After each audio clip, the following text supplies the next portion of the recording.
നമസ്തേ തിരുവനന്തപുരത്തിലേക്ക് സ്വാഗതം. ഗോളാന്തര വാർത്തകൾ ചുരുക്കത്തിൽ. ഇറാനെ അമേരിക്കയെ ആക്രമിക്കാൻ സാധ്യത. ഗൾഫിലെ അമേരിക്കൻ സൈനിക താവളങ്ങളിൽ എല്ലാം ഒരുക്കങ്ങൾ തുടങ്ങിയെന്ന് റിപ്പോർട്ട്. അമേരിക്കയോട് ബങ്കർ ബസ്റ്റിംഗ് ബോംബുകൾ ആവശ്യപ്പെട്ട് ഇസ്രായേൽ. ഇറാന്റെ ആണവശേഷിയുടെ പ്രധാന ഭാഗം ഭൂഗർഭ കേന്ദ്രങ്ങളിലാണ്. ഇത് തകർക്കുന്നതിനായുള്ള ബങ്കർ ബസ്റ്റിംഗ് ബോംബുകളാണ് ഇസ്രായേൽ നിലവിൽ ആവശ്യപ്പെട്ടിരിക്കുന്നത്. ഇറാൻ സർക്കാർ വിരുദ്ധ ഹാക്കിംഗ് ഗ്രൂപ്പ് ചൊവ്വാഴ്ച സോഷ്യൽ മീഡിയ പോസ്റ്റുകളിൽ ഇറാന്റെ സർക്കാർ ഉടമസ്ഥതയിലുള്ള ബാങ്ക് സെപ്പയിലെ ഡാറ്റ നശിപ്പിച്ചതായി അവകാശപ്പെട്ടു.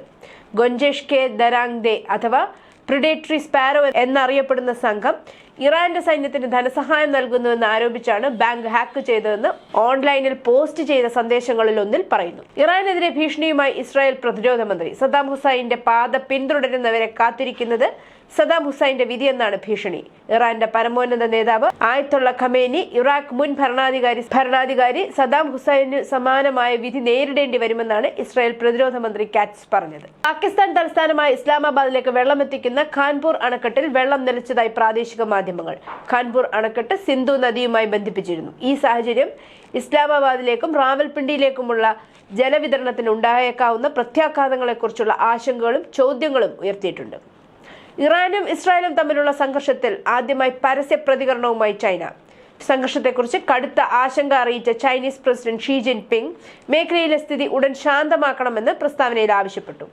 സംഘർഷത്തിൽ കടുത്ത ആശങ്കയുണ്ടെന്നും ഏതൊരു രാജ്യത്തിന്റെ സുരക്ഷയും പരമാധികാരവും ഹനിക്കുന്ന നടപടികൾ ചൈന ശക്തമായി എതിർക്കുന്നുവെന്നും ഷീ ജിൻപിങ് പറഞ്ഞു. പാകിസ്ഥാൻ ഇസ്രായേലിനെതിരെ ആണവ ആക്രമണം നടത്തി തിരിച്ചടിക്കുമെന്ന് ഇറാനിയൻ ജനറൽ പറയുന്നതായി കാണിക്കുന്ന വീഡിയോ ക്ലിപ്പ് കെട്ടിച്ചമച്ചതാണെന്ന് പാകിസ്ഥാൻ വിദേശകാര്യമന്ത്രി ഇഷാഖ് ദാർ. ഇസ്രായേൽ ഇറാനെതിരെ ആണവ ആക്രമണം നടത്തിയാൽ പാകിസ്ഥാൻ ഇസ്രായേലിനെ ആക്രമിക്കുമെന്ന് ഇറാനിയൻ ജനറൽ പറയുന്ന ദൃശ്യങ്ങൾ കഴിഞ്ഞ ദിവസമാണ് പുറത്തുവന്നത്. എന്നാൽ ഇഷാഖ് ദാർ ഇതിനെ നിരുത്തരവാദിത്തപരവും വ്യാജവുമായ വാർത്തയെന്നാണ് വിശേഷിപ്പിച്ചത്.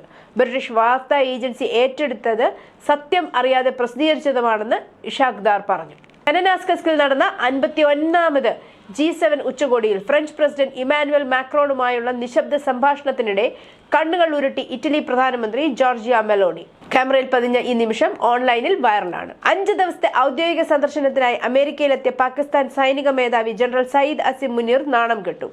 പാകിസ്ഥാനിൽ ജനാധിപത്യം പുനഃസ്ഥാപിക്കണമെന്നാവശ്യപ്പെട്ട് പാക് വംശജരുടെ പ്രതിഷേധം വാഷിംഗ്ടണിൽ അസിം മുനീർ താമസിക്കുന്ന ഹോട്ടലിന് മുന്നിൽ നടന്നു. മുദ്രാവാക്യം വിളികളോടെയാണ് പ്രതിഷേധക്കാർ ഒത്തുകൂടിയത്. അസിം മുനീർ ഒരു ഭീരുവാണ്, നിങ്ങൾ രാജ്യത്തിന് നാണക്കേടാണ്, കൂട്ടക്കൊലപാതകി, നിങ്ങൾ നാണക്കേടാണ്, ഏകാധിപതി, പാകിസ്ഥാനികളുടെ കൊലയാളി തുടങ്ങിയ മുദ്രാവാക്യങ്ങൾ മുഴക്കുന്ന വീഡിയോകൾ സോഷ്യൽ മീഡിയയിൽ വ്യാപകമായി പ്രചരിക്കുകയാണ്. കൃത്യമായ ആസൂത്രണത്തോടെയാണ് പ്രതിഷേധക്കാർ ഹോട്ടലിൽ മുന്നിൽ ഒത്തുകൂടിയതെന്ന് വീഡിയോയിൽ നിന്ന് വ്യക്തമാണ്. സംഘർഷം രൂക്ഷമാകുന്നതിനിടെ ഇറാന്റെ സർക്കാർ ഉടമസ്ഥതയിലുള്ള പ്രക്ഷേപകനായ Islamic Republic of Iran Broadcasting പൗരന്മാരോട് അവരുടെ മൊബൈൽ ഫോണുകളിൽ നിന്ന് വാട്സാപ്പ് നീക്കം ചെയ്യണമെന്ന് ആവശ്യപ്പെട്ടു. മെസ്സേജിംഗ് സേവനം ഉപയോക്തൃ ഡാറ്റ ശേഖരിച്ച് ഇസ്രായേലി ഇന്റലിജൻസ് സേവനങ്ങൾക്ക് നൽകുന്നുവെന്ന് അവർ ആരോപിച്ചു. ചൈനീസ് ആപ്പായ ടിക്ടോക്കിന് പുറത്തുനിന്ന് അത് വാങ്ങാൻ ഒരാളെ കണ്ടെത്താൻ US പ്രസിഡന്റ് ഡൊണാൾഡ് ട്രംപ് ഈ ആഴ്ച 90 ദിവസത്തെ പുതിയ സമയം നൽകുമെന്ന് വൈറ്റ് ഹൌസ് ചൊവ്വാഴ്ച അറിയിച്ചു. ജനപ്രിയ ആപ്പിന് മേലുള്ള നിരോധന ഭീഷണി അദ്ദേഹം 3ാം തവണയും നീട്ടിവെക്കുകയാണ്.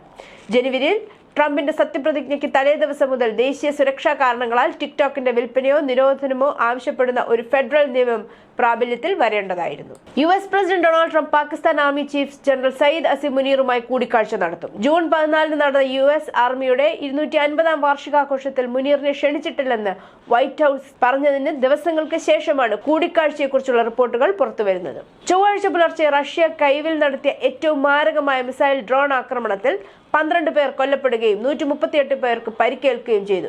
രക്ഷാപ്രവർത്തനങ്ങൾ തുടരുന്നതിനാൽ മരണസംഖ്യ ഉയരാൻ സാധ്യതയുണ്ടെന്ന് ഉദ്യോഗസ്ഥർ പറഞ്ഞു. 2022 പൂർണ്ണതോതിലുള്ള യുദ്ധം ആരംഭിച്ചതിനു ശേഷം ഉക്രൈൻ തലസ്ഥാനത്ത് നടന്ന ഏറ്റവും ഭീകരമായ ആക്രമണങ്ങളിൽ ഒന്നാണിതെന്ന് ഉക്രൈനിയൻ പ്രസിഡന്റ് വോൾഡിമർ സെലൻസ്കി വിശേഷിപ്പിച്ചു. ന്യൂസ് ഡെസ്ക്, നമസ്തേ തിരുവനന്തപുരം.